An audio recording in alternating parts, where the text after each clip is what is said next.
Hi, hello, నమస్తే. Welcome to my channel. This is Prajwal Raja. నేను మొన్న యూట్యూబ్‌లో పోస్ట్ చేసిన చార్ధామ్ యాత్ర గురించి అయితే చాలామంది రియాక్ట్ అయ్యారు. అండ్ అలాగే ఇన్‌స్టాగ్రామ్‌లో నాకు చాలామంది కూడా డీఎమ్స్ చేశారు. వాళ్ళకున్న కొన్ని కామన్ డౌట్స్ అండ్ మీకున్న కొన్ని కామన్ డౌట్స్ గురించి క్లారిటీ ఇవ్వడానికి ఈ వీడియో. డౌట్ నంబర్ 1, ఇది ఆర్గనైజ్డ్ లేదా ప్యాకేజ్డ్ ట్రిప్పా అని అడుగుతున్నారు. ఇది అలాంటి ట్రిప్ అయితే కాదు. నేను మా ఫ్రెండ్స్ అందరం కలిసి కంప్లీట్‌గా మేము ప్లాన్ చేసుకున్న ఒక ఫ్రెండ్లీ ట్రిప్. డౌట్ నంబర్ 2, మనం ఇక్కడి నుంచి అక్కడికి ఎలా వెళ్తున్నాం? మనం ఒక రెంటెడ్ కార్ అయితే తీసుకుంటాం. ఆ కార్‌లో ఇక్కడి నుంచి చార్ధామ్ యాత్ర అనేది మనం కంప్లీట్ చేసుకొని వస్తాం. Doubt number 3, number of days ఎన్ని? నా అప్రాక్సిమేషన్ ప్రకారం 14 డేస్. ఒక 1, 2 డేస్ అటు ఇటు అవ్వచ్చు. అండ్ అలాగే డౌట్ నంబర్ 4, మొన్న పెట్టిన యూట్యూబ్ వీడియోలో చెప్పిన ప్లేసెస్ అన్ని నిజంగా కవర్ చేస్తామా అనే ఒక డౌట్ ఉంది. 100% కవర్ చేస్తా. అండ్ అంతకంటే 1, 2 ప్లేసెస్ ఎక్స్ట్రానే కవర్ చేస్తాం. ఇది నా గ్యారంటీ. అందులో చెప్పిన ప్లేసెస్ అయితే ఎక్కడా స్కిప్ చేయం. డౌట్ నంబర్ 4, ఈ ట్రిప్ అనేది ఏ రోజు స్టార్ట్ అవుతుంది? ఈ ట్రిప్ అనేది యాక్చువల్లీ 16థ్ రోజు స్టార్ట్ అవ్వాలి. కానీ 16థ్ రోజు అమావాస్య ఉండడం వల్ల 17థ్ నైట్ స్టార్ట్ అవుతున్నాం. డౌట్ నంబర్ 5, ఇది అందరికీ ఉన్న కామన్ డౌట్. ఈ ట్రిప్ యొక్క బడ్జెట్ ఎంత? నా ఎస్టిమేషన్ ప్రకారం 25,000-30,000. ఇది ఎలానో నేను మీకు చూపిస్తా.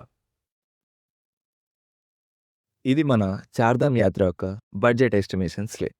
First thing, car rent. మనం తీసుకునేది కియా సోనెట్ రెంటల్ కార్. ఆ కార్‌కి పర్ డే 2,000 అయితే చార్జ్ చేస్తున్నారు. సో 12 ఇంటూ 2,000 వచ్చేసి 24,000. Next, car fuel. మనం తీసుకున్న ఎస్టిమేషన్ రౌండ్ ట్రిప్ అయితే 6,000 కిలోమీటర్స్. 6,000 కిలోమీటర్స్‌కి ఆ కార్ ఇచ్చే average mileage 18. So 6,000 divided by 18 is equal to 333 litres. 1 litre of cost petrol వచ్చేసి 107. So total cost of fuel వచ్చేసి 35,666. నెక్స్ట్, ఫుడ్ విషయానికొస్తే పర్ డేకి 2,500 తీసుకుంటున్నాం. అందులో tiffin, lunch and dinner. 2,500 into 12 డేస్‌కి 30,000 అయితే మనకు పడుతుంది. నెక్స్ట్ వచ్చేసి toll gate cost. Toll gate cost వచ్చేసి అరౌండ్ 6,000. నెక్స్ట్ వచ్చేసి స్టేయింగ్‌కి పర్ డే 2,000 తీసుకున్నా సరే 8 డేస్‌కి 8 ఇంటూ 2,000 16,000. నెక్స్ట్ వచ్చేసి అదర్ ఎక్స్‌పెన్సెస్.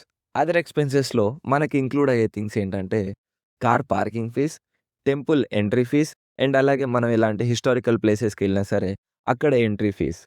టోటల్ వచ్చేసి 8,000. అండ్ అలాగే మనం అక్కడ ఏదైనా షాపింగ్ చేసుకోవాలనుకున్నా సరే ఆ ఖర్చు కూడా ఇందులోనే. టోటల్ ఎక్స్‌పెన్సెస్ వచ్చేసి 8,000. సో మనం ఫైనల్‌గా అన్ని ఎక్స్‌పెన్సెస్ కాలిక్యులేట్ చేస్తే 24,000 వచ్చేసేమో కార్ రెంట్, 35,666 వచ్చేసి కార్ పెట్రోల్, 30,000 వచ్చేసి ఫుడ్ కాస్ట్, 16,000 వచ్చేసి స్టేయింగ్‌కి, 6,000 వచ్చేసి ఎ టోల్ గేట్ ఎక్స్‌పెన్సెస్, 8,000 వచ్చేసేమో other expenses. So total cost వచ్చేసి 1,19,666. మేమెళ్ళేది ప్రస్తుతానికి ముగ్గురం కాబట్టి మాకొచ్చే ఖర్చు పర్ హెడ్ 39,388. ఒకవేళ ఇంకో మెంబర్ యాడ్ అయితే 29,916.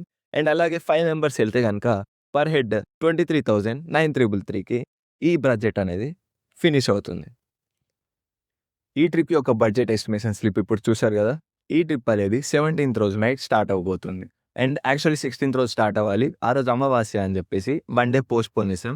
17థ్ రోజు నైట్ స్టార్ట్ అవుతుంది. నిజంగా ఈ కేదార్‌నాథ్ యాత్రకి రావాలి అని అనుకుంటే 16థ్ రోజు ఈవినింగ్ గానీ లేకపోతే 17థ్ రోజు ఎర్లీ మార్నింగ్ వరకు మీరు నాకు మెసేజ్ చేయండి. మీరు కూడా మా ఈ జర్నీలో పార్ట్ అవుతారని కోరుకుంటున్నాను. Until then this is Prajwal Raja signing of.